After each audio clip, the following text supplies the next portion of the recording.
میرے اور آپ کے آقا و مولا نے اللہ کی بارگاہ میں یہ دعا کی، اللہم انی اعوذ بک من الموت الفجاۃ، اے اللہ اچانک موت سے تیری پناہ مانگتا ہوں۔ اچانک موت آتی ہے اور انسان کو تلافی کا، توبہ کا موقع بھی نہیں ملتا، تو اچانک اموات سے پناہ مانگی گئی۔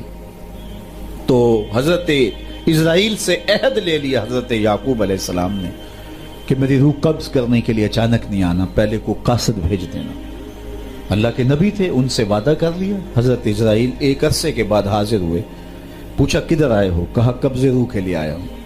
کہا تم نے تو وعدہ کیا تھا اچانک نہیں آؤں گا، پہلے قاصد بھیجوں گا۔ تو کہا حضرت میں نے تو قاصد بھیجے تھے۔ فرمایا میرے پاس تو ایک بھی نہیں آیا۔ عرض کی حضرت آپ کے سامنے کتنے لوگوں کی موت واقع ہوئی، یہ میرا قاصد نہیں تھا تو اور کیا تھا؟ یہ اٹھتے ہوئے جنازے میرا قاصد نہیں تھا تو اور کیا تھا؟ آپ کی داڑھی میں سفید بال اترائے، یہ میرا قاصد نہیں تھا تو اور کیا تھا؟ جب بینائی کم پڑنے لگے، جب اعضاء مدمحل ہو جائیں، جب چلتے ہوئے ٹھوکرے لگے، جب بولتے ہوئے لکنت آنے لگے، جب یادداشت کھونے لگے، تو سمجھ لو پیغام موت آ گیا۔ یہ ڈوبتا ہوا سورج ہمیں موت کا پیغام دے کے جا رہا ہے۔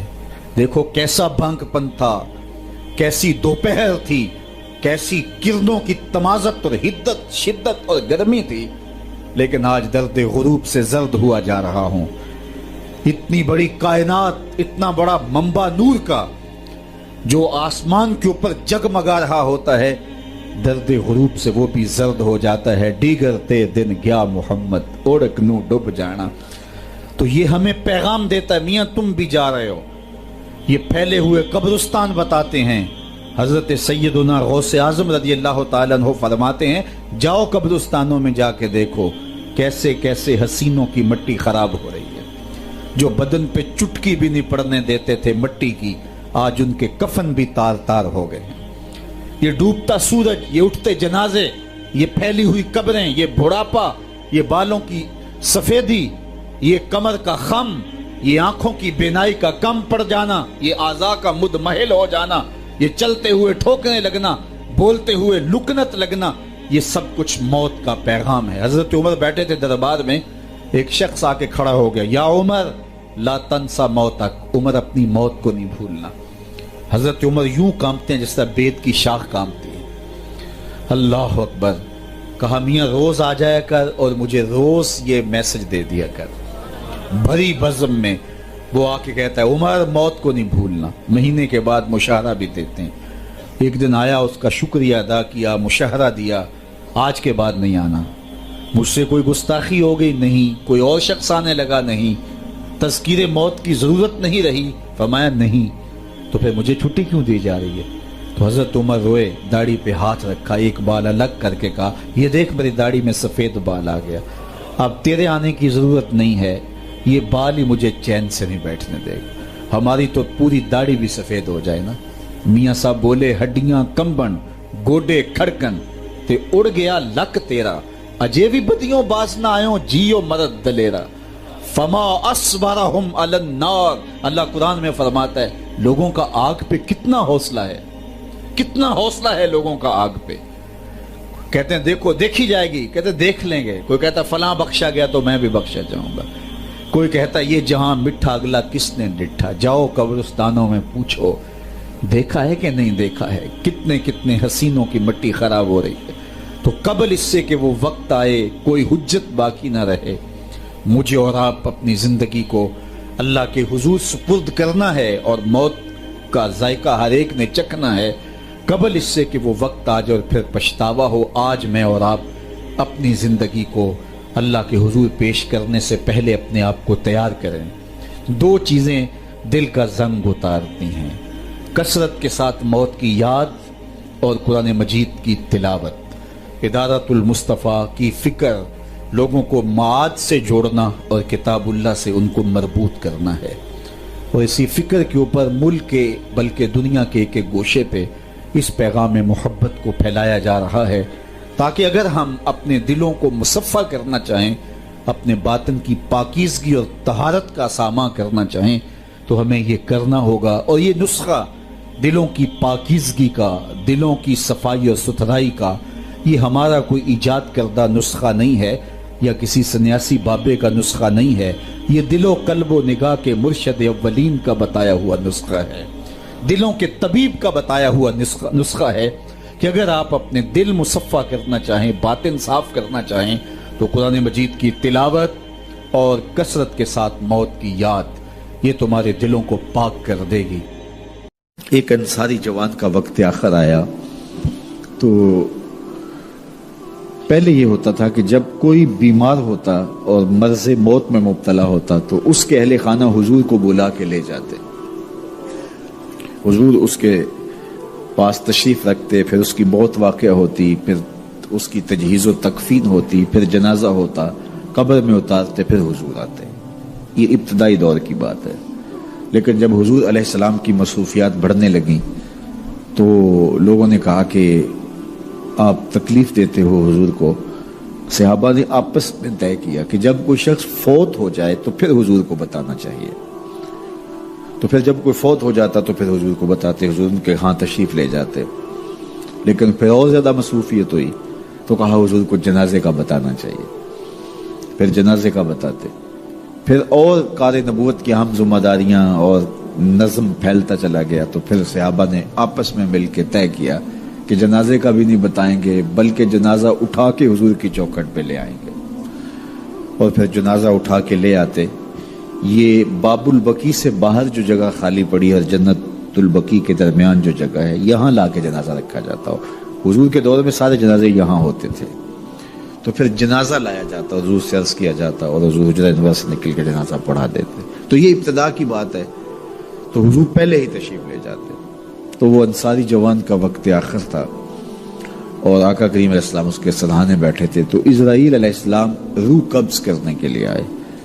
روح جب قبض کرتا ہے ملک الموت تو وہ پاؤں کی جانب سے روح کو قبض کرنا شروع کرتا ہے۔ تو جب اس نے پاؤں سے اپنا کام کرنا شروع کیا تو حضور نے فرمایا، اے اسرائیل ذرا نرمی کرنا، یہ میرا غلام ہے۔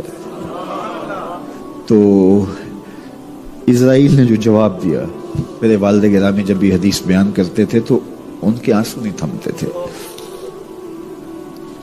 تو اسرائیل نے جو جواب دیا وہ کیا تھا؟ کرے عینہ کا، حضور آپ کی آنکھیں ٹھنڈی ہو جائیں، حضور آپ کی آنکھیں ٹھنڈی ہو جائیں، صرف اس کے ساتھ نہیں، آپ کا جو بھی غلام ہوگا اس کے ساتھ نرمی کروں گا، اس کے ساتھ نرمی کروں گا۔ تو حضور کا رخ انور اس وقت اگر نصیب ہو جائے، اس وقت حضور کے چہرے کی زیارت نصیب ہو جائے تو مجھے بتائیے کہ پھر تو زندگی کی جستجو ہی کامیاب ہو گئی۔ اللہ ہمیں حضور کی محبت عطا کرے اور ہمارے باطن کو ستھرائی دے دے۔ کاروبار بھی ہیں، بچے بھی ہیں، بچوں کے مسائل بھی ہیں، بچوں کے رشتوں کے معاملے بھی ہیں، اور بھی بہت سارے معاملات ہیں جو ہم سب کے ساتھ پیش ہوں گے، لیکن ہماری سب سے بڑی ترجیح یہاں بیٹھنے کی صرف اس کو راضی کرنا ہے۔ میرے مالک ہمیں ایسا کر دے کہ تو ہم پہ راضی ہو جائے، ہمارے باطن ستھرے کر دے، ہمارے اندر کی غلاستیں دور کر دے، ہمارے اندر کی گندگیاں ختم کر دے، حسد سے، حقد سے، بغض سے، کینے سے، نفرتوں سے ہمارے من صاف کر دے، اور اللہ دین کا کوئی کام ہم سے لے لے۔ یہ دعا کیجئے گا، اللہ ہم سے ہماری استطاعت کے مطابق یہ مشت خاک کسی کام آ جائے، اس کا کوئی مقصد ہو، ساری زندگی یوں ہی جو ہے وہ گزر نہ جائے۔ وہ کیا کہا تھا اکبر الہ آبادی نے، کیا بتائیں احباب کیا کار نمایاں کر گئے، بی اے کیا، نوکر ہوئے، پینشن ملی اور مر گئے۔ یہ زندگی کا مقصد تو نہیں، یہ تو کام ایک چونٹی بھی کرتی ہے، صبح اپنی بل سے نکلتی ہے، رزق اکٹھا کرتی ہے، خود کھاتی ہے، بچوں کو کھلاتی ہے، موسم برسات کے لیے جمع کرتی ہے، کسی کو ذرا بھی نہیں دیتی۔ اور یہی کام انسان کا ہو، صبح کام پہ نکل گیا، شام آ گیا، سو گیا، چلا گیا، تو پھر کیا فائدہ؟ اشرف المخلوقات کا ہے۔ تو یہ دعا کریں اللہ اس مشت خاک سے کوئی کام لے لے اپنے دین کے لیے، ہم مقصد کی زندگی گزاریں، با مقصد ہماری حیات مستعار ہو، اور وہ با مقصد تبھی ہو سکتی ہے کہ اللہ رسول کی راہوں پہ گزاروں میں انسانیت کی خدمت کریں۔ سب سے بڑی خدمت انسانیت کی انسانی ہدایت کے لیے کوشش ہے۔ انسان کی سب سے بڑی ضرورت ہدایت ہے، تو انسانی ہدایت کے لیے کوشش یہ سب سے بڑی انسانیت کی خدمت ہے۔ اللہ ہمیں توفیق دے، اپنی پناہوں میں رکھے۔ ابھی مسلمانوں پہ دور تھا تو مسلمانوں کی حالت یہ تھی، اندلس کی سرزمین ہے، قاضی القزات اپنے گھر کے دروازے پہ کھڑا ہوا ہے کہ ایک بھاگتا ہوا نوجوان قاضی کو دیکھ کر کہنے لگا لوگ مجھے گرفتار کرنا چاہتے اور مار دیں گے، آپ مجھے پناہ دے دیں۔ قاضی نے اس کالے رنگ کے نوجوان کو دیکھا اور پھر کچھ سوچا اور اس کو اپنے گھر میں پناہ دے دی، کہا تجھے میں امان بخشتا ہوں۔ گھر کے کمرے میں بٹھایا اہل خانہ کو، کہا کہ اس کے لیے کھانا تیار کرو۔ ابھی کھانا اس کے سامنے رکھا ہی تھا کہ دروازہ ٹھک ٹھک بجنے لگا۔ قاضی صاحب باہر آئے تو کیا دیکھا کہ قاضی کے اکلوتے بیٹے کی لاش لیے لوگ دروازے پہ کھڑے ہیں کہ آپ کے شہزادے کو ایک عیسائی نے قتل کر دیا۔ وہ بھاگا، ہم اس کے پیچھے دوڑے، لیکن اس گلی میں کہیں گم ہو گیا، مل نہیں رہا۔ قاضی ایک لمحے کے لیے ٹھہرا، پھر اس کو کہا بھی لاش کو ادھر رہنے دو، میں ابھی وصول نہیں کروں گا، ٹھہر جاؤ۔ دروازہ اندر سے بند کیا، پھر اس کمرے میں گیا جس میں وہ نوجوان تھا، اس کو کہا تو نے آواز نہیں نکالنی، اور باہر سے تالا لگا دیا۔ دروازہ کھولا، لاش وصول کی، مہمان آ گئے، تجہیز و تکفین ہوئی، تدفین کے مراحل تک معاملہ پہنچا، لیکن اس دروازے کو تالا برابر لگا ہوا ہے۔ قاضی صاحب ادھر کسی کو نہیں جانے دیتے، اکلوتا بیٹا تھا، بڑھاپے کا سہارا تھا، عصائے پیری تھا، لیکن قاضی صاحب خون کے آنسو رو رہے، لیکن اس کے باوجود اس دروازے کی طرف کسی کو نہیں جانے دیتے۔ کیا خزانہ ہے اس کے اندر؟ اگر کوئی سوال بھی کرتا ہے، قاضی کہتا ہے یہ میرا، اور اس خزانے کا معاملہ تم چھوڑو۔ بیٹے کی تدفین ہو گئی، شام کو واپس آئے، لوگ گھروں کو گئے۔ رات جب تاریکی چھا گئی تو قاضی نے دروازہ کھولا، اس نوجوان کو بلا کر کہا بیٹا جانتا ہے تو نے کس کا چراغ بجھایا ہے، کس باپ کی گود اجاڑی ہے، کس ماں کو تڑپتا ہوا چھوڑا ہے؟ وہ بد نصیب باپ تمہارے سامنے کھڑا ہے جس کے بیٹے کو تم نے قتل کیا ہے، لیکن چونکہ میں تمہیں امان دے چکا ہوں، اور مسلمان جسے امان دے بیٹھے پھر اس کی جان کی اپنی حفاظت سے زیادہ اپنی جان سے زیادہ حفاظت کرتا ہے۔ جاؤ رات کی تاریکی میں نکل جاؤ، اگر مسلمانوں نے پکڑ لیا اور میرے پاس لے آئے، گواہ پیش کر دیے، تو میں پھر سزا دینے کا پھر حقدار ہوں اور مجبور ہوں گا تمہیں سزا دینے کے، لہٰذا تم رات کی تاریکی میں چلے جاؤ۔ جب ہم اندلس کے حکمران تھے یہ ہماری حالت تھی، اور آج گوانٹا ناموبے کہ جیلوں کے اندر کیا کچھ ہو رہا ہے۔ شعور بخشا، کس نے تجھے چلنا سکھایا، کس نے تجھے بولنا سکھایا، کس نے تیری چھاتی میں زور رکھا؟ آج تو کڑیل جوان ہے، آج دولت کے انبار تیرے پاس ہیں، آج تو چودھری ہے، آج تو خان صاحب ہے، آج تو بہت بڑا عالم ہے، آج تو مفتی ہے، آج تو پیر ہے، آج تو منسٹر ہے، آج تو ناظم ہے، آج دنیا تیری بات گزار ہے، آج تیرے دماغ میں وہ قوت رکھ دی گئی کہ دنیا کو تو انگلیوں پہ نچا رہا ہے۔ ذرا پلٹ کے دیکھنا پیچھے، ذرا پیچھے لوٹ کے تو دیکھ، تو چار پائی کے سہارے بھی چلنا نہیں جانتا تھا، پھر تجھے چار پائی سے چلنا سکھایا، پھر تو نے چلنا اور چلتا تھا، دو قدم تو گر پڑتا تھا۔ ذرا ماضی کی طرف پلٹ کے دیکھ، اور تو بھول گیا رب کو جس نے تجھے اتنا کچھ دیا۔ چل ماضی کی طرف پلٹ کے نہیں دیکھنا، مستقبل کی طرف ہی جھانک کے دیکھ لے۔ ایک وقت پھر دوبارہ تیرے اوپر ایسا آئے گا، پھر تیری بولتی بند ہو جائے گی، پھر تیرا چلنا بند ہو جائے گا۔ چار پائی سے لگ گیا، مورے میں تکلیف ہو گئی، تو فالی زدہ ہو گیا۔ سارے گھر والے 4 دن تو بڑی خدمت میں لگے رہے، لیکن انہیں اپنے کام بھی تو کرنے تھے، پھر آہستہ آہستہ تجھے اگنور کرنا شروع کر دیا۔ تو بھی اس بات کو سمجھنے لگا، پھر وہ وقت بھی آیا کہ تیری چار پائی کو اندر سے اٹھا کے برآمدے میں رکھ دیا کہ بابا کھانستا ہے، بچے ڈسٹرب ہوتے ہیں، جراثیم پھیلتے ہیں، اب نوکر تجھے روٹی دینے لگا۔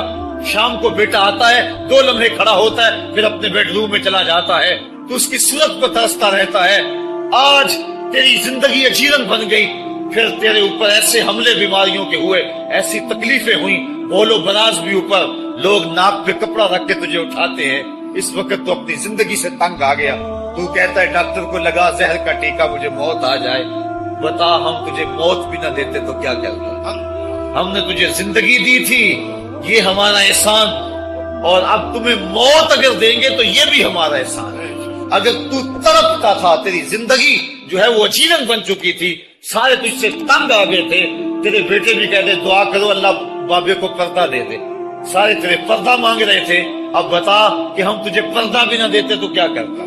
ثم اماتہ فاقبرہ، شکر کر ہم نے تجھے موت عطا کر دی، فاقبرہ، اور پھر اس کے بعد تجھے قبر دی۔ کتا بھی تو مرا تھا، گھسیٹ کے روڑی پہ ڈال دیا، بکری بھی تو مری تھی، گھسیٹ کے روڑی پہ ڈال دیا، تجھے بھی روڑی پہ ڈال دیا جاتا تو کیا تھا؟ لیکن کہا نا یہ میرا شاہکار ہے، پہلے سے غسل دو، بیری کے پتے بھی ڈال لینا، صفائی خوب ہو جائے، اس کو چٹے لباس کا کفن دو، اس کے سند سند پہ خوشبو ملو، اس کو سلگاؤ، خوشبوئیں سلگاؤ، اس کو خوبصورت چارپائی پہ ڈالو، اس کے اعضائے سجدہ پہ مشک ملو، اور اس کی جو ہے وہ چارپائی کے دائیں بائیں پھول رکھو، اور اب سارا زمانہ تیرا منہ دیکھنے آ رہا ہے، ذرا سوچ تیرا منہ دکھانے کے قابل ہے؟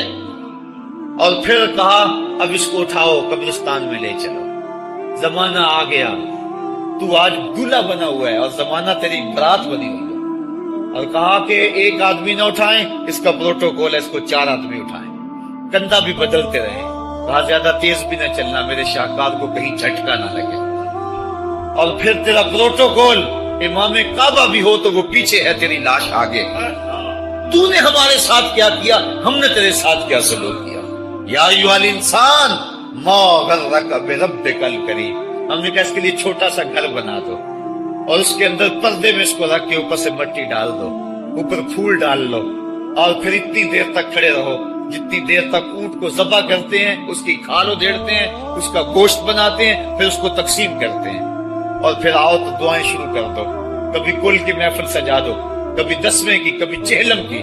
اے انسان، تیرے ساتھ جو کچھ ہوا لوگوں کی نظروں کے سامنے تجھے رسوا تو نہیں کیا میں نے؟ یا ایھا الانسان ما غرک بربک الکریم، ذرا پیچھے پلٹ کے دیکھ لے، نہیں تو آگے جھانک کے دیکھ لے، تجھے کبھی تو شرم آئے گی، تو کہاں بھٹک گیا، کہاں بہ گیا۔ آ جا اس کریم رب کی طرف جو 70 ماؤں سے زیادہ پیار کرتا ہے۔ آنا تو نے ہے ہی، آج نہیں تو کل آئے گا، تو کل جو پھر کفن میں منہ چھپا چھپا کے آتا پھرے گا، آج کھلے منہ ہی آ جا۔ آج میری رحمتیں تیرا بڑھ بڑھ کے استقبال کر رہی ہے۔